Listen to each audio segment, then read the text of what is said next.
bonjour à tous, moi donc, je suis professeur de PS au lycée Jacques Fédère à Épinay-sur-Seine. Et en fait, on m'a invité ce matin pour donner un peu des chiffres qui vont un peu concorder à ce qui a été dit depuis le début d'année. Nous, on est parti de constats, tous les constats qu'on a dit, problème de concentration, sédentarité. Nous, on est vraiment confrontés à ça au quotidien, notamment en tant que professeur de PS. Et du coup, on s'est lancé dans un projet qui essaye de redonner le goût à la pratique physique, essentiellement.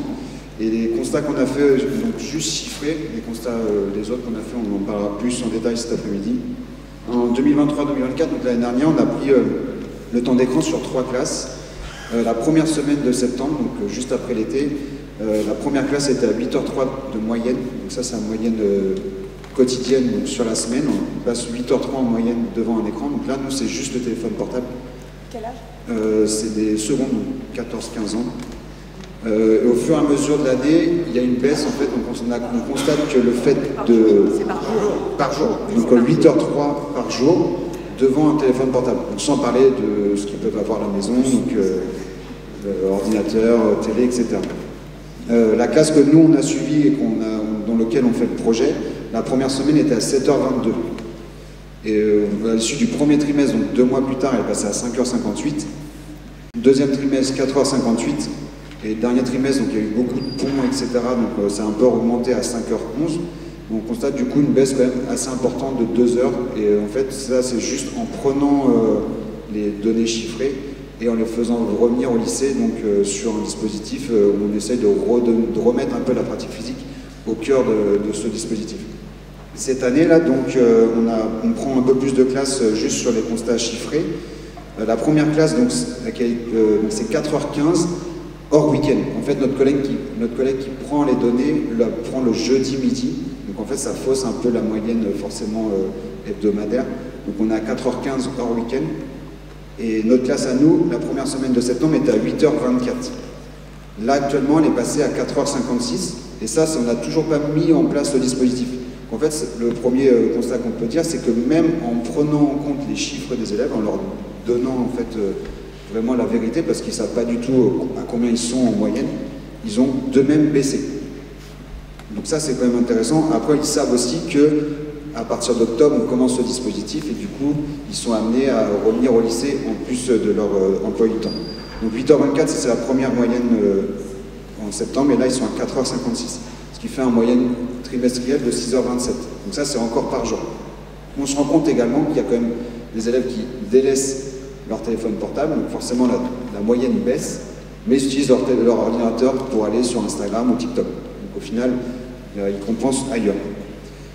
Juste pour d'autres chiffres, le temps maximum qu'on a eu sur un élève, donc au retour des vacances d'été, on a eu sur une classe 4h04. Donc ça, c'est la moyenne par jour à l'issue de la semaine. Donc chaque jour, ils sont à 14h04 devant un téléphone portable. Notre classe à nous, il y en a un qui est à 15h47. Et une autre classe qu'on a eue, c'était 11h44. Le record qu'on a eu, si on peut appeler ça record, mais pendant le Covid, donc les élèves étaient en alternance, certains niveaux, on a eu un élève qui était à 19h27. Donc en fait, la veille, il avait passé 19h27 devant son téléphone portable. Pour donner aussi espoir un peu dans le numérique, on a pris aussi les moyennes minimum. Donc on a des élèves qui sont à 1h23, d'autres à 2h30 sur des classes et d'autres à 1h03. Et on se rend compte, on ne peut pas tirer de conclusion, mais on se rend compte que ces élèves-là, qui d'eux-mêmes sont régulés, je pense déjà par la famille, ou qui arrivent à se réguler eux-mêmes, sont souvent en réussite. C'est-à-dire que, par exemple, notre classe l'an dernier qu'on a suivi à l'année, les deux qui, à l'année, sont en dessous de 4 heures de moyenne d'écran, sont les deux qui ont les félicitations à chaque conseil de classe. De là à tirer forcément une conclusion, c'est compliqué, mais en tout cas, c'est ce qu'on constate. Et du coup, à l'issue de tout ça, nous, c'est là où on a lancé un dispositif qu'on expliquera plus en détail cet après-midi. Merci.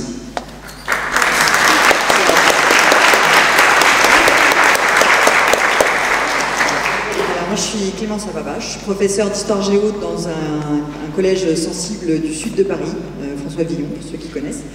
Ça fait 10 ans que je suis prof là-bas, pratiquement.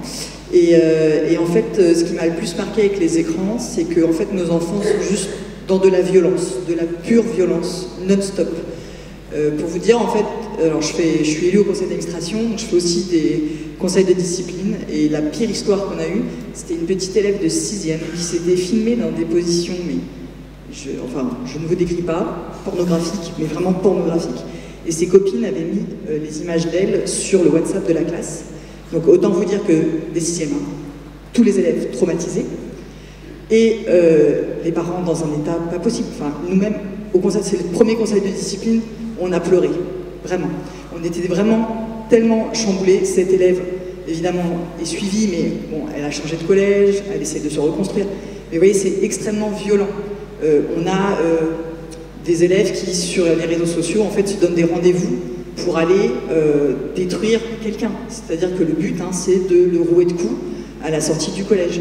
Voilà, on a eu ça. C'est extrêmement violent. Et en fait, on s'est rendu compte, nous-mêmes, les enseignants, et c'est là, moi, je pense qu'il y a un vrai espoir. Alors, j'ai des collègues qui sont très jeunes, beaucoup plus jeunes que moi, et ils sont extraordinaires, parce qu'ils se rendent compte tout de suite que les écrans sont un danger, beaucoup plus que ma génération.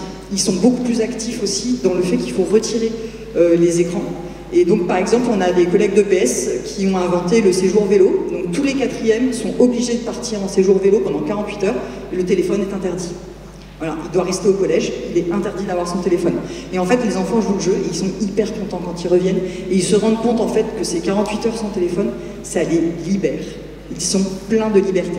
Voilà. De même, on s'est rendu compte que même nous, les enseignants, on faisait preuve de violence avec les écrans, puisque en fait, Pronote, sur lequel on met nos notes, nos observations, est extrêmement violent pour des enfants, puisqu'on va rentrer nos notes de façon automatique dans l'ordinateur, mettons un dimanche soir à 23h, parce qu'on a fini de corriger notre paquet de copies et qu'on a envie de passer à autre chose. On va remplir toutes nos notes et on va pas se rendre compte qu'on va publier la note. Et bien nos enfants, il faut savoir qu'ils sont devant TikTok à ce moment-là, et puis ils vont avoir une notification comme quoi ils ont une nouvelle note. Et bien un élève qui pensait avoir un peu réussi son interro, qui se retrouve avec un 2 sur 20, dans le noir tout seul dans sa chambre, c'est extrêmement violent. Il n'a personne avec qui en parler, et il est face à ce résultat, cette catastrophe, et donc ça l'enferme encore plus dans une solitude qui est vraiment une vraie violence. De même, les observations des professeurs. Nous, on nous a retiré les observations sur le carnet de correspondance parce qu'en fait, les élèves les déchiraient.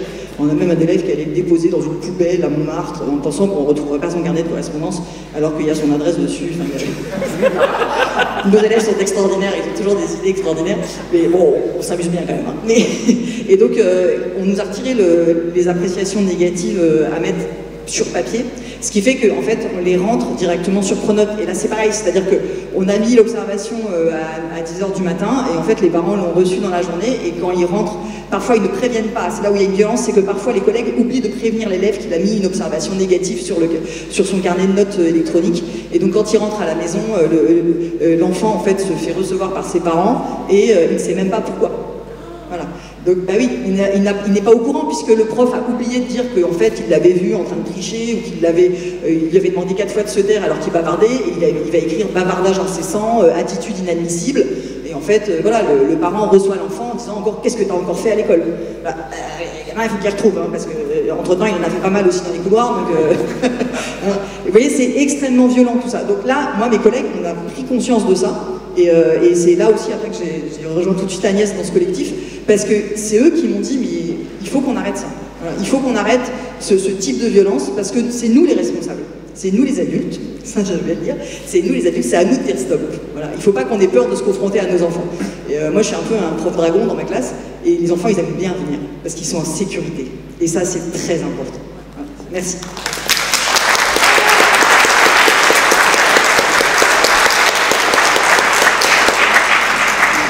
Bien, on va essayer d'alléger encore plus l'atmosphère. Moi, je suis Jean Latrèche, j'enseigne les sciences économiques depuis 35 ans, mais depuis quelques années, j'ai un peu arrêté d'enseigner et je suis devenu chasseur de téléphones portables. C'est tout un boulot, c'est un métier, je suis devenu super fort. Alors, le truc, il y a toute une stratégie à avoir, il faut surtout pas toucher l'appareil, mais dès qu'un élève, dès que vous l'avez repéré, parce qu'il croit qu'on voit pas ce qui se passe sous la table, très bien. Donc dès qu'on a repéré qu'ils ont sorti le téléphone, on leur dit attention, attention, viens, prends-le. Non, je le touche pas, je te promets, je le touche pas. Mais tu viens, toi tu le prends, tu vas le mettre là sur mon bureau, d'accord, hein. Alors il faut le guider avec la voix, avec tout ça, il faut le rassurer, lui dire, tu vois, il est là ton téléphone, hein, il va pas bouger, et toi tu vas retourner à ta place et tu vas pouvoir suivre mon cours, et ça va très bien se passer. Voilà, et je suis devenu un super bon chasseur de téléphone portable jusqu'au jour où, un jour, en discutant en fin d'année avec mes élèves, je leur parle d'une élève qui pour moi était un modèle d'attention dans mes cours pendant toute l'année. On était au mois de juin et elle n'était pas là, l'élève en question. Elle dit vraiment, celle-là, qu'est-ce qu'elle est sérieuse, attentive. Et il y a une de mes élèves qui éclate de rire et qui me dit, mais monsieur, vous n'avez pas vu en fait, elle a scrollé toute l'année sur son téléphone bien discrètement, vous n'avez rien vu.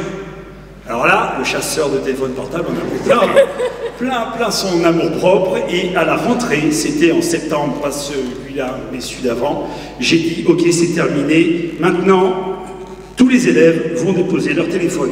En entrant dans ma classe, ils le déposent sur mon bureau. Alors ça, je dois dire que c'est un moment... Je me prends pour César face à l'armée gauloise qui dépose les armes. Avant même que la bataille ait lieu, ils sont là, ils arrivent, ils posent le téléphone et ils vont s'asseoir. Bon, ça, c'est un moment que j'aime beaucoup. Et en fait, je me suis aperçu d'ailleurs que les élèves aiment ça finalement. Hein, que les élèves le posent comme un soulagement et que... Voilà, que ça leur a fait du bien, ça s'est très vite, très bien passé. C'est pour ça que je veux dire quand même qu'il faut un petit peu qu'on soit léger aussi aujourd'hui. Ça s'est très bien passé, puis il y en a qui en ont profité pour faire ce qu'ils rêvaient de faire depuis longtemps. Ils sont allés s'asseoir, ils se sont endormis. Ils se sont endormis. Je n'ai jamais eu autant d'élèves qui dorment dans mon cours que depuis que je fais déposer les téléphones sur mon bureau. Alors, ben oui, mais je sais bien, c'est que je ne peux pas non plus réguler l'usage du téléphone à la maison, et comme ils l'ont utilisé jusqu'à 2 h du matin, à partir du moment où ils n'ont plus ce téléphone qui les stimule et qui les relance, eh bien effectivement, ils s'effondrent.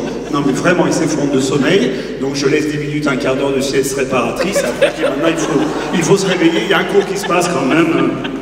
Voilà. Alors, bon ben voilà, ça s'est bien passé, j'en ai parlé dans ce grand confessionnal que tout le monde connaît, qu'on appelle la salle des profs.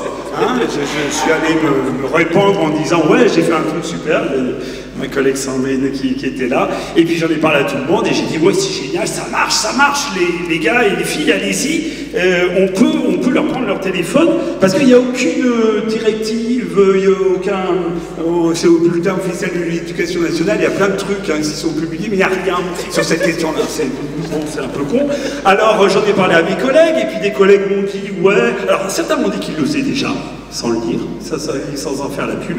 Moi, j'ai tendance à parler un peu fort, donc quand je l'ai fait, je l'ai dit et ça s'est entendu.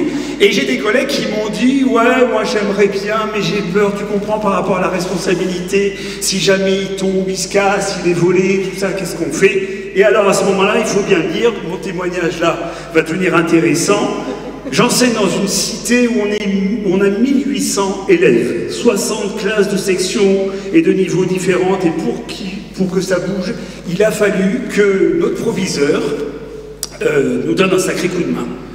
Et elle a publié un petit message au mois de mai dernier, donc, et faut que je vous le lise, hein, il était intitulé « Expérience téléphone déposée sur le bureau professeur ». Il y a quelques déterminants qu'on zappait, mais c'est pas grave. Je propose à ceux qui le souhaitent d'expérimenter la dépose des téléphones à l'entrée en classe sur le bureau de l'enseignant. Les élèves vont recevoir un mail indiquant que lorsqu'un enseignant décide de faire poser les téléphones sur le bureau, ils doivent s'y astreindre. Certains collègues procèdent déjà ainsi et sont satisfaites, elle a écrit. C'était pas moi, satisfaites des effets produits durant leur cours. Si d'autres sont volontaires, nous pourrions ainsi faire un bilan sur la portée de l'action afin de réviser éventuellement le règlement intérieur sur l'utilisation ou non-utilisation des téléphones portables. Et bien 2 mois plus tard, le règlement de notre lycée était modifié par le conseil d'administration avec le soutien des délégués parents et des délégués élèves.